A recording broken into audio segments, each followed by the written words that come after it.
I want to welcome you. If you've never tuned into Finish Friday, my name is Amy Howard and I am the Mother Maker. And part of what I love doing here is the fact that I love bringing you into my studio, which is where I'm at, and I love teaching you new finishes. Those of you that want to be able to, as I say, craft a beautiful life. And the way to be able to do that a lot of times is through thrifting pieces of furniture that you have found that you can learn these finishes and put on them. So what I'm going to be showing you today, a lot of you may not know, but I was a furniture designer in my former life and a furniture manufacturer. And so we had about 350 pieces of furniture that we designed and manufactured for almost 30 years. And so one of the finishes that we did for many, many years was a beautiful black waxed finish and an Italian pitted silver accent.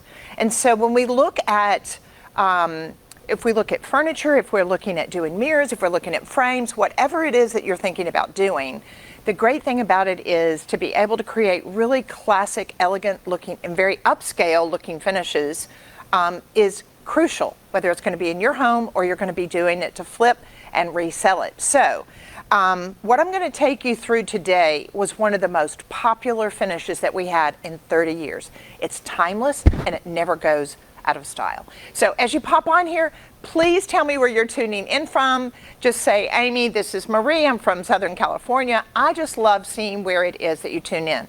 The other thing is to ask me questions. I will personally go back through Facebook and Instagram and I will answer your questions because I want you to understand this. Here's the other thing. We always say share this video, sharing is caring, tag some good friends that love to DIY, and your name will go in for a drawing strictly by sharing the video. And then we will announce the winner on Monday. We're gonna choose a draw. We're gonna draw from all the people that shared the video and then send you some of the free products. I'm gonna pay to ship it to you as well on Monday. So the other thing that we do on Finish Friday is that we offer a discount. So if you'll go up in the heading on this particular Facebook Live, you'll see the code and you can save 20% on all of the products that I'm going to be showing you how to create this finish today. So are you ready? Let's get started. All right, so what we're going to do, we're going to go on and turn on the video for Instagram. And then that way, I'm going to let my cameraman come down a lot closer because I want you to be able to see what it is that we're doing. And it's important that you kind of go through the process. Those of you that don't know, be sure and tune back in on our website, Amy Howard at Home, later because we always do blogs. And we'll do blogs from the Finish Friday that I'm doing, so that way you'll see the step outs. But I always tell people a lot of times, you know, grab a pad, grab a piece of paper or a pen, and just write out the steps because I do want you to execute these.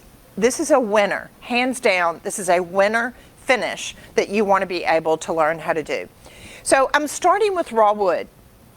You're going, why is she starting with raw wood? Because I do samples. As a decorative artist, I will make samples to go into my portfolio to show interior designers, to be able to show clients. And this is what I encourage you to do, especially if you want to build a business from doing finishes. But you could very easily do this particular finish on something that has an existing finish. So let's say this is a piece that you've thrifted and it's got a stain finish and it's got some varnish on top of it. Clean it with a clean slate and then you're going to start at this step. So I don't want you to look at the raw wood and think that that's a hindrance on what it is that you're going to be creating. So I'm going to be doing a coat of my one step. So this is a can of black one step. This is a pure black, and the one step is a calcium carbonate. Calcium carbonate basically means that it has a base of chalk. That chalk, that base, will allow you to have a very matte finish. That matte finish allows you to be able to specialize it into waxing it, to doing overglazes, to be able to do all kinds of artwork and things on. And the great thing about the one step, you do not have to prime it, you don't have to sand it, you don't have to do anything but clean it with a clean slate and you can pop on the black one step. So this is going to be 20% off today. All right, so I'm going to go on. I've poured a little bit of the one step. I like working with these little cups. When I'm in my studio, I'll go on Amazon, I'll order a bunch of these little cups, and this is what I work with, and then that way I can dispose of them a lot easier. So I'm going to be working with my chip brush. These are also going to be discounted today. And one thing that you'll notice, these are double the thickness of an average chip brush. I like working with a natural bristle chip brush when I'm working with the one step. Every different paint is going to be a totally different brush and a different application and a different use. So that's why it's important I try to teach you the difference. So I'm going to go in and load up my brush. Please, as you pop on here, say hey, tell me where you're tuning in from, and be sure and share the video so your name goes in for the drawing. All right, so now I'm just going to go on and lay this down. When you are painting, it is a process. If you're new to the whole world of painting, you want to make sure, see how as I'm dipping my brush down in my paint, I'm always going to kind of offload it, because that way I'm getting rid of runs. This brush is so thick. It's not just a regular chip brush, but it is quite thick, as you can see. It's going to hold enough paint to allow you to be able to put it down and be able to brush it. So as I'm brushing down this way, I'll flip my brush and come back the other direction to be able to get good coverage. Now, if I am working on a piece that has varnish on it, it already has an existing finish, all I have to do is do the clean slate, let it air dry, and then I can come back and start painting it. One thing you're going to notice too, as you brush on the one step, and as it starts to dry, it's going to dry down to a beautiful matte finish. Because when you are working with finishes like I'm trying to teach you, you don't want to be working with acrylic paint. An acrylic paint with a flattening agent in it, there's a lot of companies out there that they do flattening agents in acrylic paint to try to call it a chalk-based paint or a calcium carbonate paint. You're not going to get a really lustrous finish when you're putting your waxes on it. All of this builds up into having a really great looking finish. Now, I'm going to show you, this is something that I use. I don't have any interest in this company. It's just a product that I use. It's called Grime Boss. And when I don't have a water source near me, I just use these little rags to be able to wipe off my hands when I get the paint on it. So it works in the Miracle Paint as well as the Lux Lacquer. All right, so now I've got a piece that's already dried. And so this allows you to be able to see how it's dried down to be very matte. It's a perfect surface for me to start my gilding on. So now I want to show you, because I'm bringing you into a world, some of you are like, oh my gosh, why is she, now I'm real confused. So I want to bring you into this world and I want to teach you the difference. So a lot of you have had some experience, as I've taught you, on just regular gold leaf, silver leaf, or copper leaf. Now, one thing that you'll notice, and we've always talked about when I've taught you, is the fact that it's a large book. Look at the difference. This is a Dutch metal silver leaf. It's a much larger book. The surface area that it's going to cover is much bigger. This is sterling silver. This is Dutch. This isn't just a metal alloy. This is pure silver. So I'm going to pull this over. I want you to be able to see.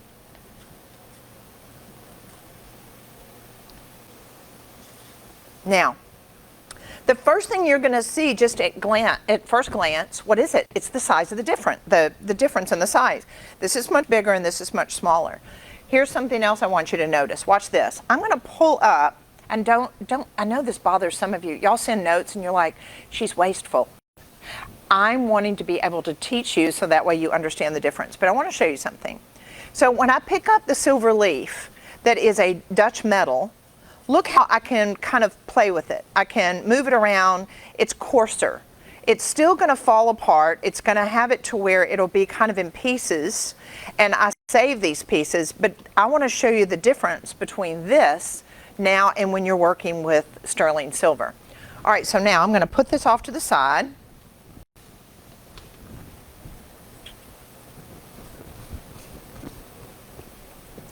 Now, let's watch with the sterling silver. I'm going to lift this up. Normally you're not going to touch it by hand, but I want you to see the difference. The color is about the same. This is a richer color, but now watch. This will literally dissipate. it will crumble and it will fall apart. Because why? It's sterling silver. So it's going to burnish. It's a lot more forgiving when you're working with it on gilding. This will never dissipate. It will just go into small little pieces. So I wanted you to be able to see the difference, and now I've made a complete mess and I want to clean this off. So let me brush this off. Part of the reason why I'm wanting to teach you how to work with the sterling silver is because we can acid etch it. You cannot acid etch the Dutch metal. It won't work because it's just a metal composition. The sterling silver is pure sterling silver. I'm going to go on and get another rag. I want to just clean my hands off, because something that I want you to get used to doing when you're working with gilding is it's going to help. There's a little tip that I do to help you to where it doesn't stick to your hands.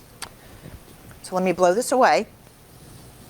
Guys, as you pop on here, if you're just now catching me, please be sure and tell me where you're tuning in from and ask me questions. I will go back after the Facebook Live and answer them.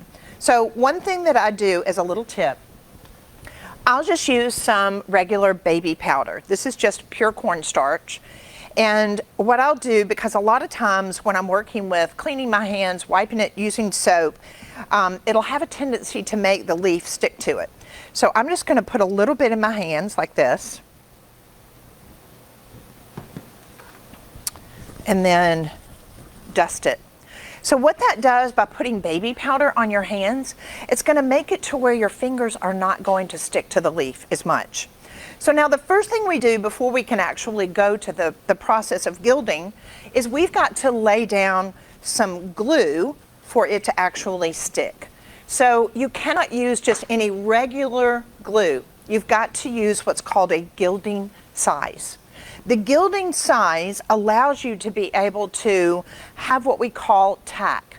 The size is a glue. It's only intended for gilding, but it will come to what we call a tack, T-A-C-K. The tack will be the perfect time that you're going to be able to come back and apply your leaf. So I'm going to take an artist brush. Again, all the products that I'm showing you today are going to be 20% off. You just go to the code at the top of this Facebook or Instagram post and you'll see it. So this is a brand new brush and it has just a little bit of size in it. All right, so I'm going to load that up. And basically, I'm going to lay down the size where I want the silver leaf to go. Now, I will tell you on a lot of pieces that are not really carved, that just maybe have some fluting on them, or they you want to be able to add some striping. A lot of times I would come back with tape and tape off and create banding. So this is about really being able to add some beautiful detail of sterling silver leaf that you're going to acid etch. All right, so now the other thing that I want you to notice, when you are applying the size, it's going to go on white. It's white, it's kind of a milky substance. As it starts to dry, the white is going to go away and it's going to be clear, but it's going to look like it's wet because it's added a sheen to the black. Here's something that's very important. If you are new to the world of gilding and when you start going into working with 23 karat gilt, gold leaf or sterling silver, you want to make sure that you have no holidays. That is not the same word as vacation. It is a holiday, H-O-L-I-D-A-Y.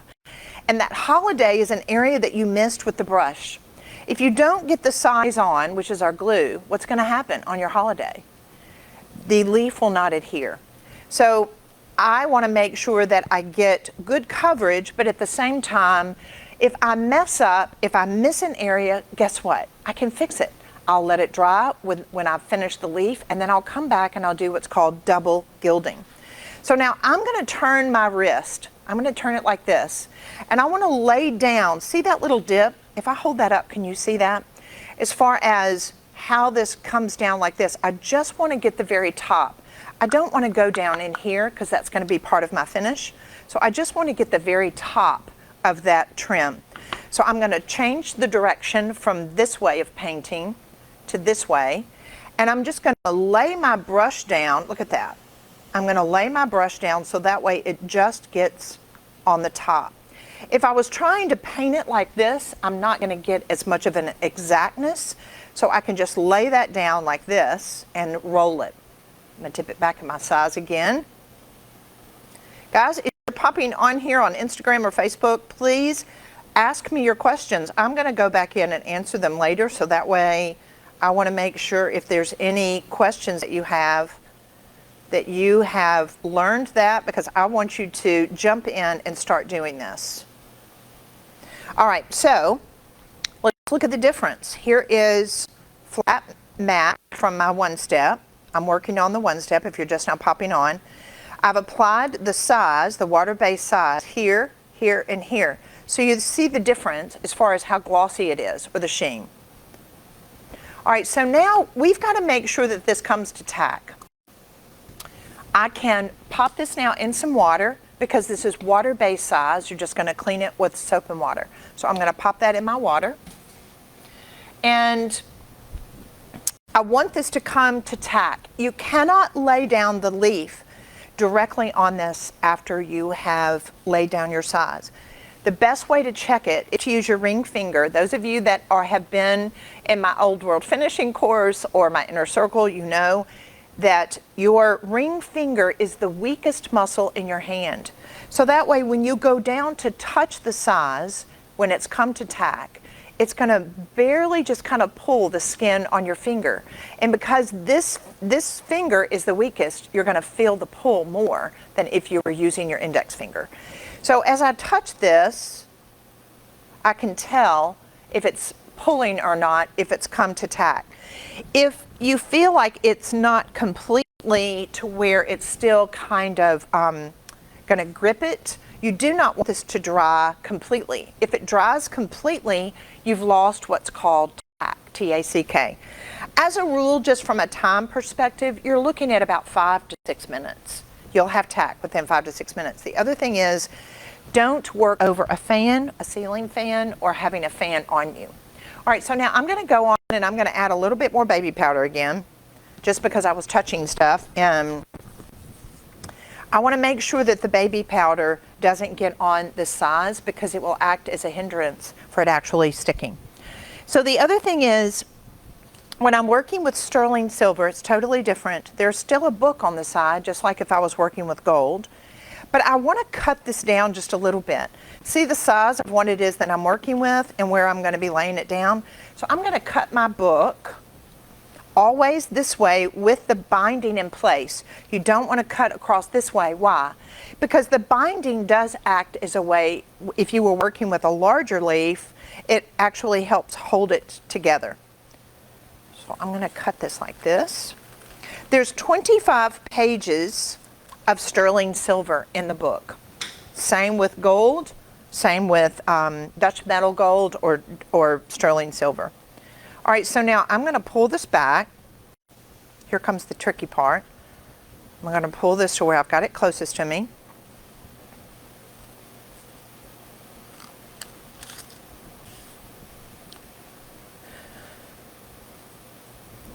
And I realize we've got our air going in here, so I hope that doesn't act as a problem. Now, one thing I want to make sure that you know is that you do not need to touch this. You know how I was touching the other leaf?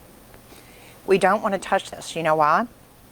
Because if the fingers, the oil from my fingers, now the powder that I put on, the baby powder, does help, but the oil from my finger will literally create an indentation here. So I just realized I probably do need to use a tip with the silver. Do we have one up here? We put it up, didn't we?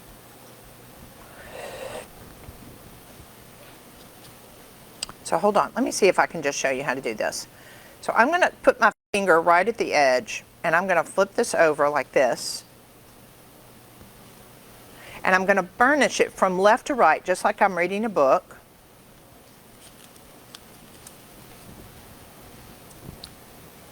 So that way it's laid down. So now when I come to the next one, I'm not worried about this excess at all, and I'm not at all. So I'm going to come back, I'm going to go on and pull open to, I'm exposing in between the tissue. The sterling silver is in between each sheet. So now I'm going to pull this up and I'm going to overlap it. Don't butt it up right here, but overlap it. Holding it with the tissue on top, and you see I'm working with the whole book, burnish it like this. So I'm going to continue all the way down. I'm not going to go on and do the other one because I've got one finished. I want you to be able to see.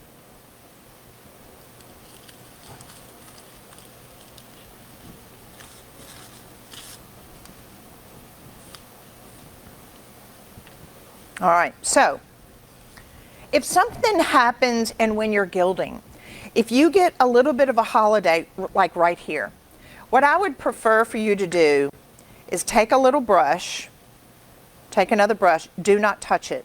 Lay that right there like that, and take a piece of tissue.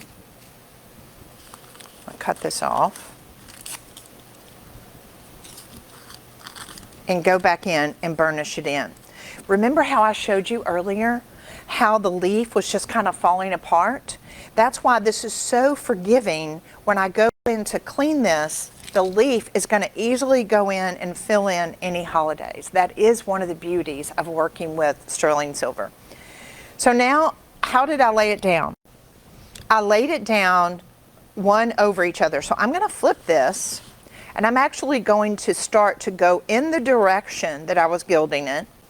And you're going to start to see that the leaf is going to start to fall away and leave it exposed. Now, you'll see some excess on here. You can easily take some 4/0 steel wool and just lightly clean that up because there was no size there. It's not going to stick.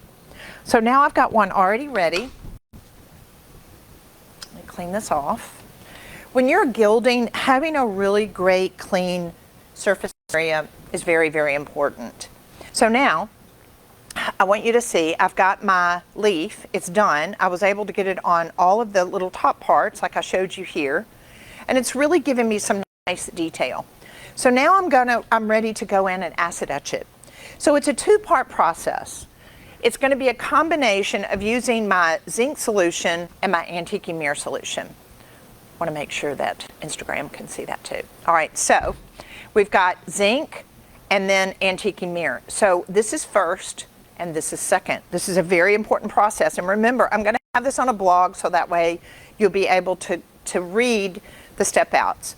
The other thing that I've got, I'm going to be working with natural cotton batting.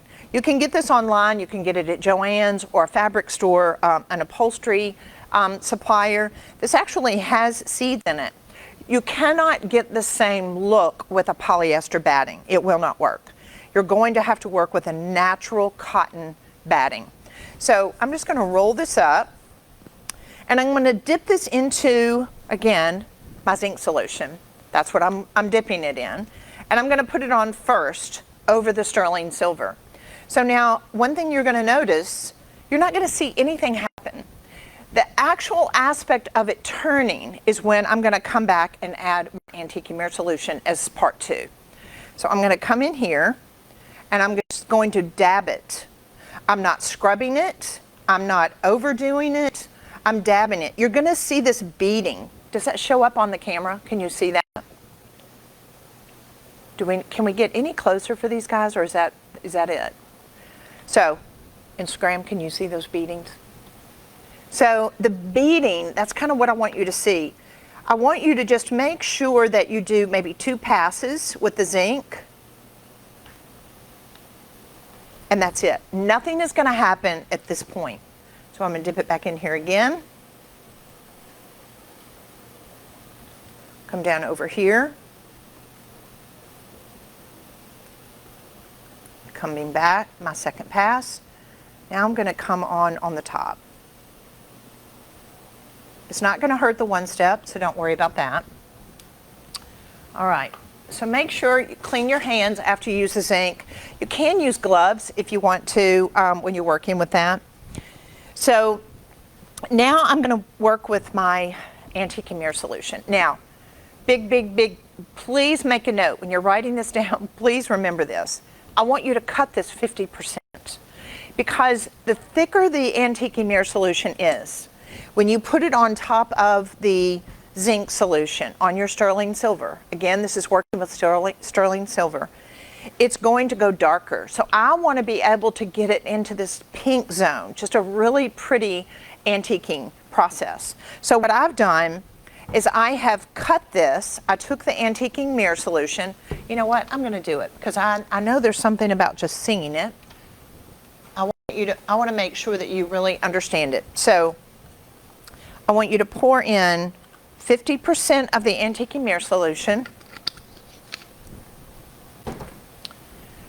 and 50% water. So I want you to see this. So I've cut that. If I want it to be a little bit lighter and I don't want it to go darker, well then cut this even more. You can cut it twice. You can do 2 parts water, 1 part antique mirror solution. So we did the zinc solution first.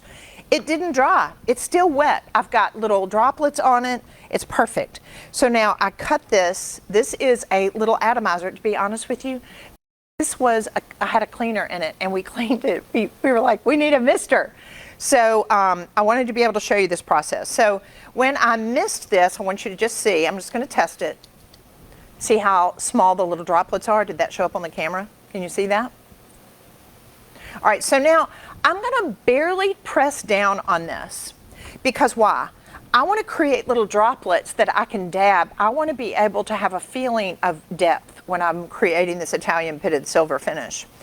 So now I'm just going to, watch this. You're going to, look at that. Can you see that? Is that close? Did you see the change? It's magic. It's magic. All right, I want to be able to get up there. Can y'all see that? Look. So now watch. As I mist, look, I did it a little bit darker because I wanted you to see, hold it like this. Like that. Can y'all see? Look at that. Look at that. Look at that. Crazy, crazy, crazy. All right. So now, here's the other thing. I don't want it to all be the same. I'm just barely, I want to leave a little bit of negative space because this whole process, what is so cool about it is being able to get to where it looks kind of pitted, it looks aged. Now what's going to happen, I know you're like, well, that doesn't look that pretty. What's happening, it's that oxidation process between these two things is starting to change it. But as this dries, and especially after it dries overnight, you can come back and you can steel wool this down to where you'll get rid of the kind of this more orangey ochre color, and it's going to go down into that pinky silver color. So I'm going to dry this. We have electricity on my hairdryer, don't we? All right. So funny. I know. We're a group of people that we watch paint dry and we think it's fun. So welcome to my world. All right. So here we go. Let's dry this just a little bit. And here's another great thing. You can't do this with a lot of companies that have a chalk-based paint. Our one-step doesn't wash away. The chemicals and the reaction that we're going for here is not going to affect the one-step that's down in here at all. Other paints are not like that. You could also do this process of sterling silver on our new Lux lacquer if you want to. So I just want to dry this down a little bit.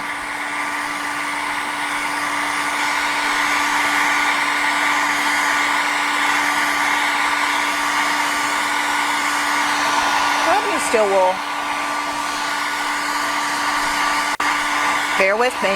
Guys, as you pop on here, please say hey. Tell me where you're tuning in from. Make sure to share this video and tag some friends. That way your name will go in for a drawing. That we'll be announcing the winner that we're going to send free products to on Monday. All right, so now I could let this dry a little bit longer, but I don't want y'all to have to sit here. Gosh, that's so yummy. Look at the depth that adds. Isn't that crazy? Crazy, crazy, crazy. All right. So now I'm just going to get down in here a little bit, down into my one step, and I want to wipe this off a little bit.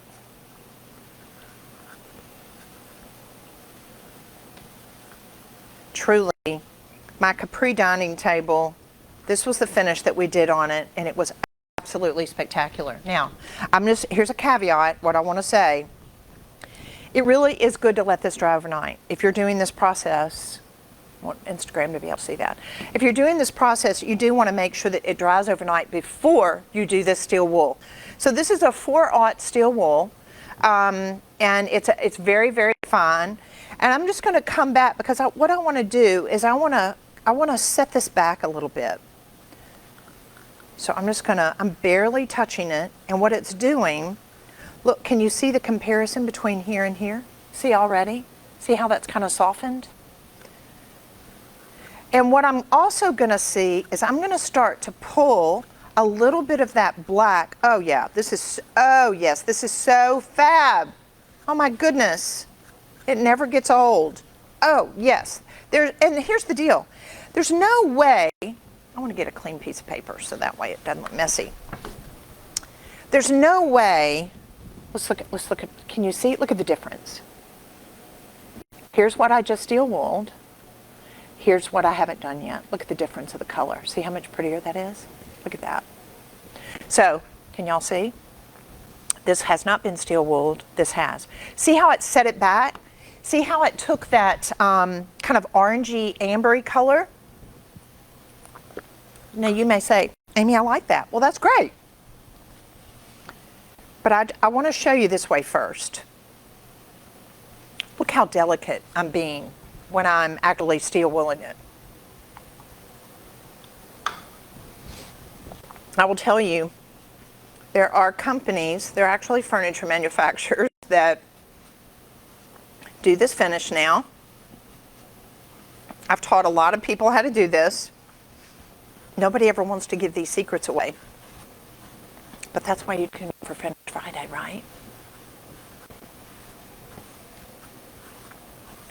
Oh my goodness. Look at that.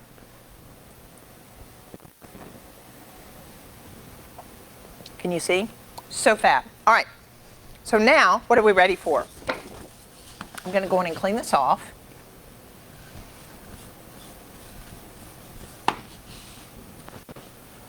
Look at that. Look at that. I love it. I love, love, love. We just took a plain black piece of trim. We were able to create, look at the detail. Do you see already? Look how a difference you can make on a piece of furniture. So now, what are we going to do? We're going to take our light antique wax, our dark wax. I'm going to load this up. Always have a chip brush, one for light antique wax, a separate one for dust, a separate one for dark wax. I'm going to go over everything.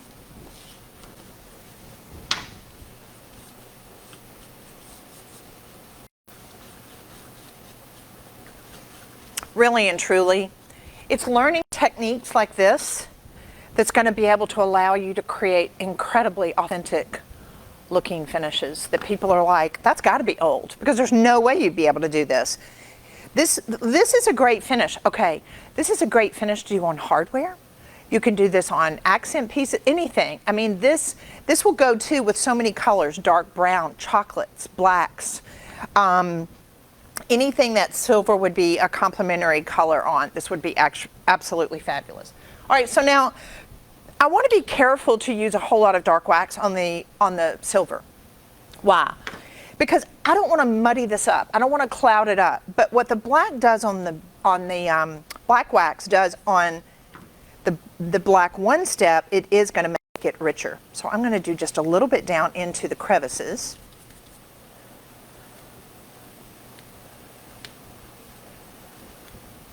Yes, so beautiful. All right, so now what do we do? Those of you that are watching, do you know? We're going to do the Dust of Ages. So the Dust of Ages is a great product that acts as a polishing agent, as well as it's going to add depth. It's going to give me a really pretty look onto my wax. But you know what we need to do before we do that? We need to dry it just a little bit more. So before you get ready to actually add your dust of ages, you want to touch your wax. You want to make sure that it's not greasy. You want to make sure that it's still cool, that it's going to attach to it.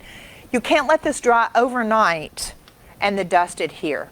So we're looking probably at about 30 minutes if you want it to just air dry naturally. If you're like me, you don't have a lot of patience and you're trying to speed up the process. So I'm just going to fan this to where I feel like I've gotten a tack that I'm happy with. If you put your dust of ages on before time-wise, how am I on time? Okay, I'm almost finished. Hang with me, we're almost finished. I just want to make sure that I don't put the dust of ages on before it has come to what we call a wax tack, because then it'll go dark. It's going to go kind of a dark gray, and I want it to stay a light gray. So I'm going to put a clean brush into my dust. And I'm not going to do a whole lot, so I'm just going to use this to knock it against this and put it down into crevices. And I'm going to do it all over.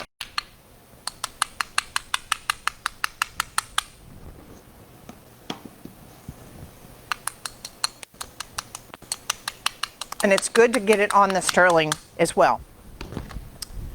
All right, now here's the fun stuff. We're going to come back with a lint-free cotton rag, and we're going to just start to buff this very gently. My focus is trying to get it down into this black, my one step. Look at that. I want to be able to create some depth in that finish. Oh, love, love, love. And I'm not concerned about getting rid of all of the dust. I want some of it in there so it kind of goes a little bit into that gray color. But the other thing I'm wanting to do is I want to get a little bit of a sheen. So when I start to come back on top of my sterling silver, look, I'm going to start to buff it just where it looks very natural. It's a hit drag, hit drag, hit drag, hit drag, hit drag, hit drag, hit drag. All of learning these processes are very important in creating just a gorgeous, gorgeous finish that you're going to be able to love to create on a piece of furniture. The armoire that I have, and we'll have to post it on Facebook, Instagram too for you to see, gorgeous antique mirrored armoire is done in this finish. That cabinet in my collection retailed for $15,000. And a lot of it was because it had this absolutely glorious finish on it. So if we can turn up the camera.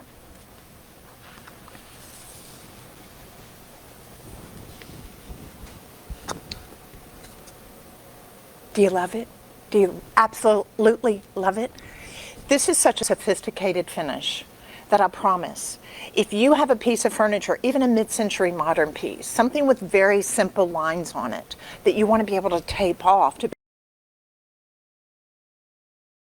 create an area that you can do the size and that you can gild it. Or if you've got a piece, you want to do it in the luxe lacquer.